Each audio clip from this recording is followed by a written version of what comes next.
I went too far, man. I went too far. Fuck! Hi everyone, welcome back. In the last episode, we got this guitar all taped together.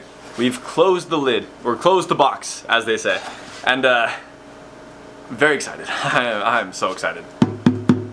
Woo!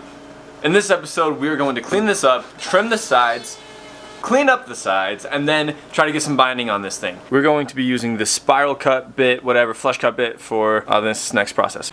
I wonder if I need to clamp this down or not. I really just want a little bit of this. Okay. Gentle, gentle, gentle.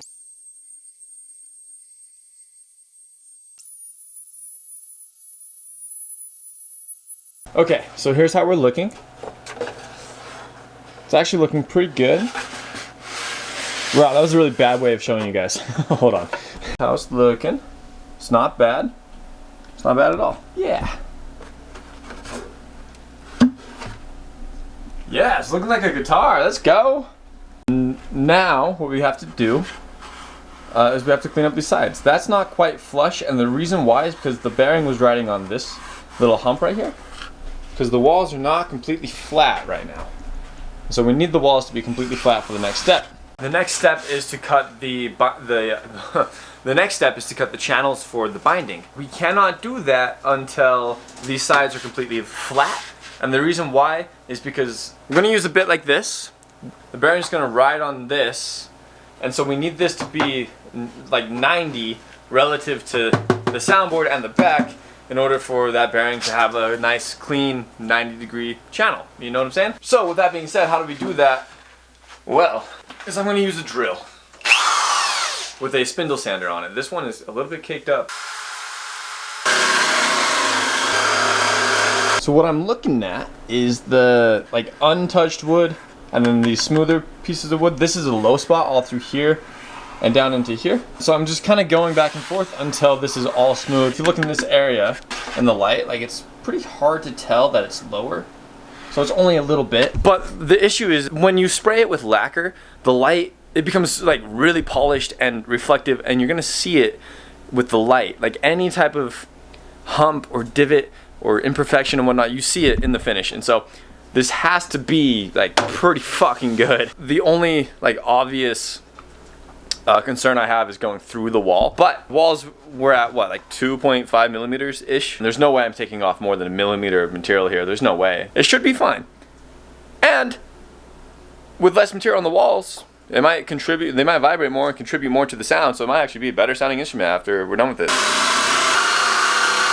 I got some bad news. I got some really bad news. Oh, fuck me, man. Ooh, gentle. I went too far, man. I went too far. Fuck! It's a bit hard to tell, but right there is a little square. That is one of the transverse braces. That means that I've done the one thing that I said I would be concerned about, which is sanding through the wall. What do I do? Uh-oh. No! No! You see how much that is moving? Like the wood? And right here? Oh no. It's so thin. Oh, you can see light through it. Oh no. Yeah. I'm thinking we could perform a little bit of surgery. Okay, here's my idea. We are going to use this piece of wood as the patch, this as a support. So we're just gonna go like this. Gonna glue it on like that. And it's just on there loosely. That's the idea. Now we're gonna go like this. Woo! Lots. Just gonna hold it right there. I think it's on the right spot. Ow, it's sticking to me, not... Ah, haha, motherfucker. I think I'm just gonna make a mess. Actually, I don't want to talk about it.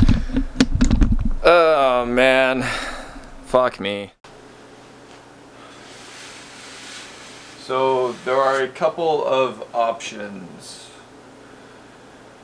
The first option is to just ignore it. And we just say it's a mistake.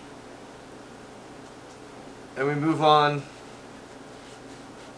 And it's just a reminder. It's like a scar on the guitar. It's just going to be there forever. It's a little reminder of how important it is to not sand through your material. The second one we can do is make a really thick binding across it, but it's going to be like a 12 millimeter thick binding, and with this wood already so thin, the kerfing's not that wide, and so I'd end up running out of material. I would just carve a hole into it, wouldn't I? The third option is to put an inlay. We could inlay something here, you know, like maybe we just inlay like a little something just to patch it. Or the problem with that is like, how do I make that cohesive with the rest of the aesthetic on the instrument? You know, I don't. Or we simply leave it, because maybe trying to fix it is just going to make it worse, and I end up breaking the guitar and not be able to finish it. What if we patch it with another piece of mahogany?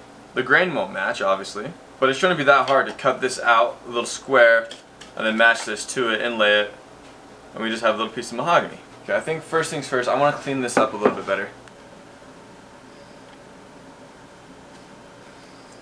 Okay.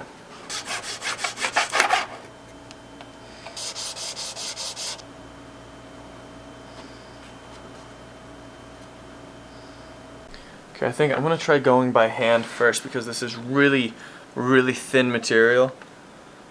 And so I think I'm going to score it very, very carefully. Right on the inside of that line. Yeah, see, that already is like...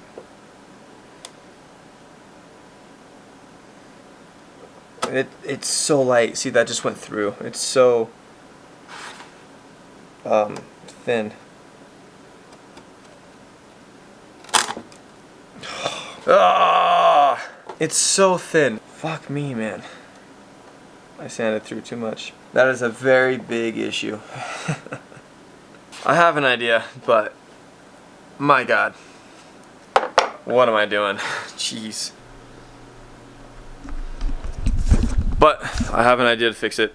It just requires a bit of time and some precision.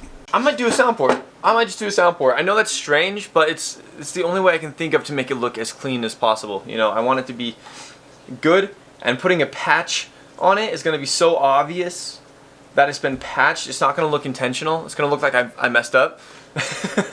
Yeah, okay, sound port. I'm doing a sound port.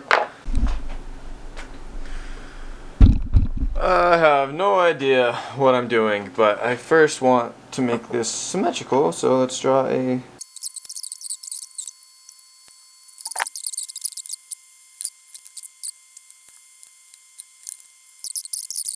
I guess the next step is just cut it out.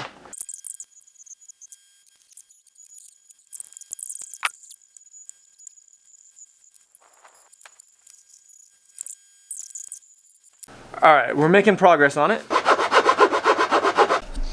Oh, that looks so strange. Okay, so now it's just getting these corners cleaned up and square, and then we'll add some supports onto the bottom. I know that's still looking a bit rough, but with some binding, I think it'll look okay. So I'm thinking what I'll do is I'll just take a strip of these and put them here and here, and that's going to reinforce these sides. That reinforcement strip. Oh, and that's much stronger. You know, I've kind of been thinking about it.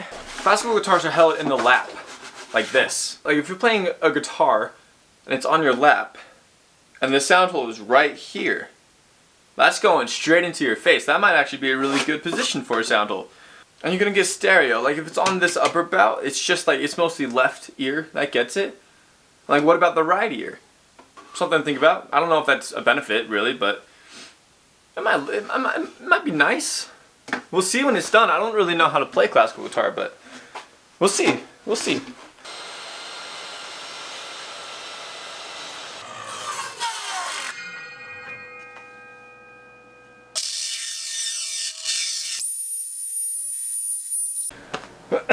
Okay, welcome back everybody. It has been a while since I've worked on the guitar. I've been busy with the holidays. Happy holidays, happy New Year's. Yes, all good vibes.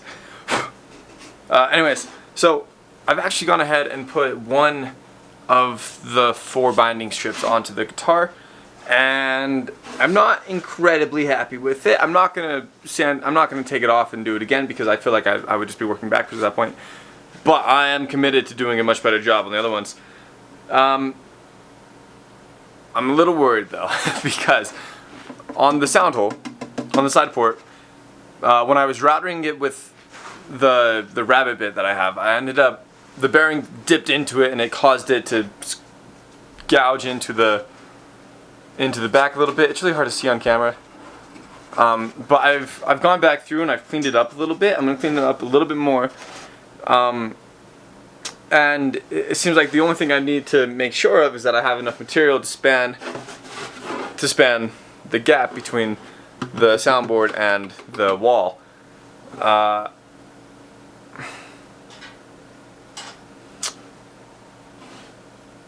This is very snobby craftsmanship, I'm gonna be honest. But it's my first time ever doing it, you know?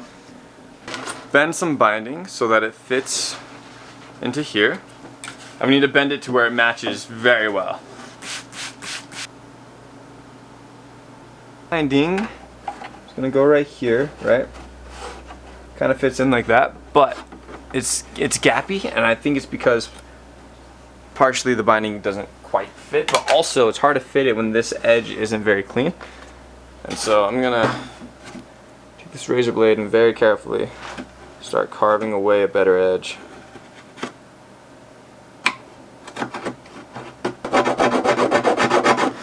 Oh, you guys can't even see what I'm doing. Sorry. I'm so focused on work, I forget to film properly. So,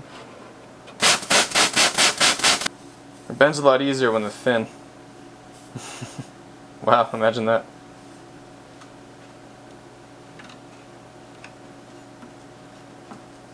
Okay, the binding is now shaped, I think close enough to where I can press it in. I'm going to start up here and we're just going to work our way around. Yeah.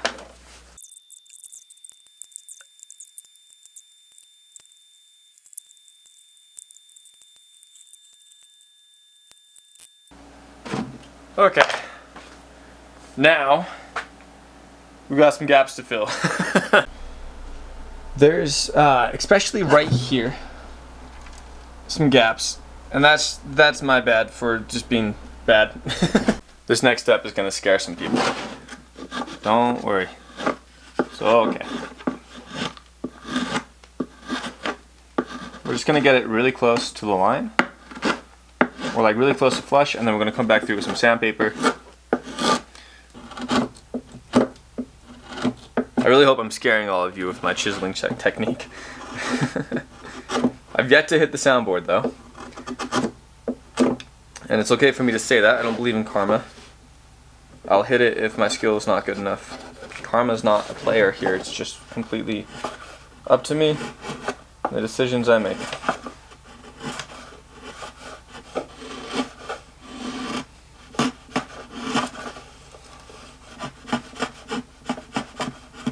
Take some 120 grit.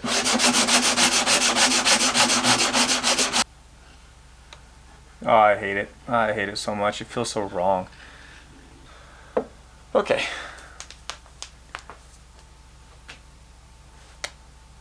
Yeah.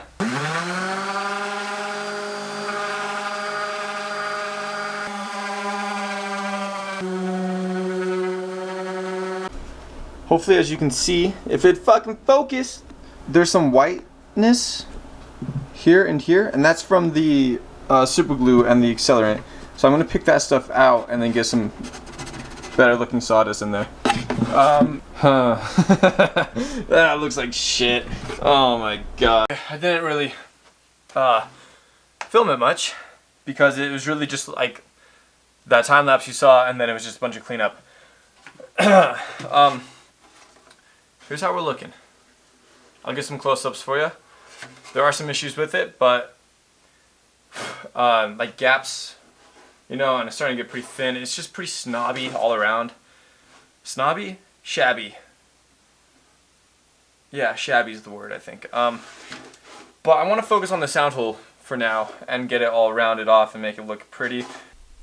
Yeah, there's a little bit more where I've sanded through. I can't do anything about that. Fuck. The body's almost done. All that's left is some more cleanup and the end graft, and then we can move on to the next. So very excited.